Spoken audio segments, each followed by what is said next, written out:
All right, let's dive into this. We're tackling a brand new watch release today. We've got some source material here we need to dig into. Yeah, definitely. The sources give us a really good close-up look at this specific model. Yeah. It's another one of these modern revivals that seem to be catching on. Exactly. And our mission, for this deep dive is basically to unpack the key features, the story behind this new piece, the Nivada Grenchen Antarctic Diver Aquamar. It's interesting. Nivada Grenchen has really carved out a niche, bringing back these cool older designs. People might know they already revived the classic Antarctic Diver, the one from the 50s, that did pretty well. Totally, I remember that one. But looking at the sources here, this new one, the Aquamar, it looks like it's actually based on a different model, something from the late 60s, maybe less famous? That's right. So drawing on a slightly later part of their history, and what jumps out right away, the details, is the case size. It's listed as a pretty compact 38 millimeter stainless steel case. Yeah, 38 bill, that's kind of the sweet spot right now, isn't it, for a lot of people anyway? Gives it that vintage vibe, but, still very wearable. The sources also say 12.9 millimeters thick, and it's got that mix of brush and polish finishes, adds a bit of visual pop, plus a bi-directional rotating bezel, black ceramic insert, looks sharp. And a solid case back, too, with their penguin logo engraved. Right, the signature penguin. Now, under the crystal, it's a double-domed sapphire, by the way. Yeah, good for reducing distortion. Exactly. Yeah. So under that crystal is where, according to the sources, it gets really interesting. You get dial choices, matte, blue, black, or gray. But the key thing is the construction. They call it sandwich style. Okay, sandwich style. What does it actually mean? I see the term here. Yeah, it's a neat technique. Basically, you've got two layers. The top dial layer has cutouts for the hour markers. Right. And the lume, the luminous paint, is on the layer underneath, so it glows through the cutouts, gives the dial a real sense of depth. The sources also mention two different styles for those cutout indices you can choose from. Got it. Depth. Okay, but this is the bit that really jumps out in the sources. They keep calling it a unique modern twist. Something about the date disc and the lume. Yes. This is genuinely clever, I think. The sources explain how the date disc isn't just, printing numbers. It's designed so that the lume showing through the markers can look either white or beige. How does that work? It depends on how the calendar disc is aligned behind those cutouts. And you control this alignment with the crown. So you can sort of subtly change the lume's appearance depending on the date.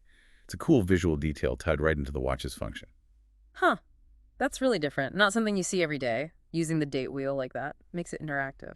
Okay, so what's making it tick? What's the movement? The sources say it's got an automatic Soprod P024 movement inside. They describe it as, a common and reliable alternative to the ETA 2824 that a lot of people know. Ah, okay. So a solid workhorse. Should be reliable, probably easy enough to get service later on. Exactly. The specs mention a 38-hour power reserve, and it runs at 28,800 vibrations per hour. That's that higher frequency. Gives you the smoother sweep of the second's hand. Nice. Always appreciate a smooth sweep. And the sources are pretty clear. You're not just stuck with one look for this watch either. Oh, definitely not. They list quite a variety of strap options right from the start. Yeah. You've got leather, plain, or stitched.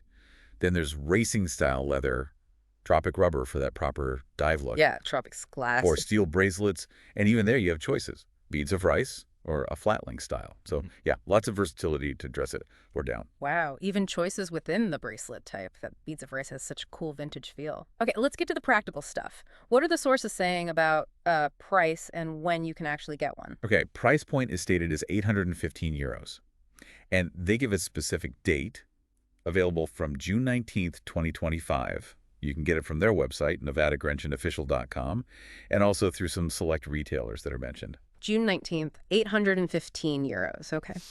So pulling all these details together from the sources, what does this Antarctic Diver Aquamar really mean for you, the listener, if you're maybe looking at watch options right now? Well, what the sources are telling us is this.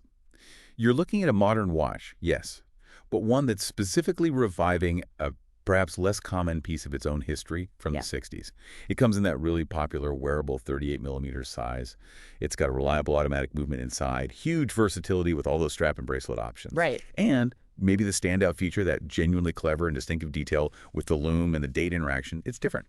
And all this comes to that specific price point with a clear launch date very soon. So it seems positioned as a versatile, pretty accessible choice if you like vintage looks but want some smart modern updates. Okay, so quick recap from the sources. The new Nivada Grenchen Antarctic Diver Aquamar. It's got 1960s roots, that wearable 38mm case, the cool sandwich dial, 2 styles there, that really unique interactive Lume date feature, the reliable Soprod movement, tons of SMAP choices, and we have the price and the June 19th release date. Yeah, and it makes you think, based on these sources, these heritage revivals, they aren't just, hitting photocopy on an old design. It raises an interesting point for you to consider. How do designers strike that balance? They seem to be actively looking for ways to weave in these subtle, sometimes quite innovative details, like this Lume thing, specifically to give these vintage forms a fresh feel, a modern identity. It's not just about recreating something from a museum. It feels more like an evolution of the design, rather than just bringing it back from the dead. Something to think about.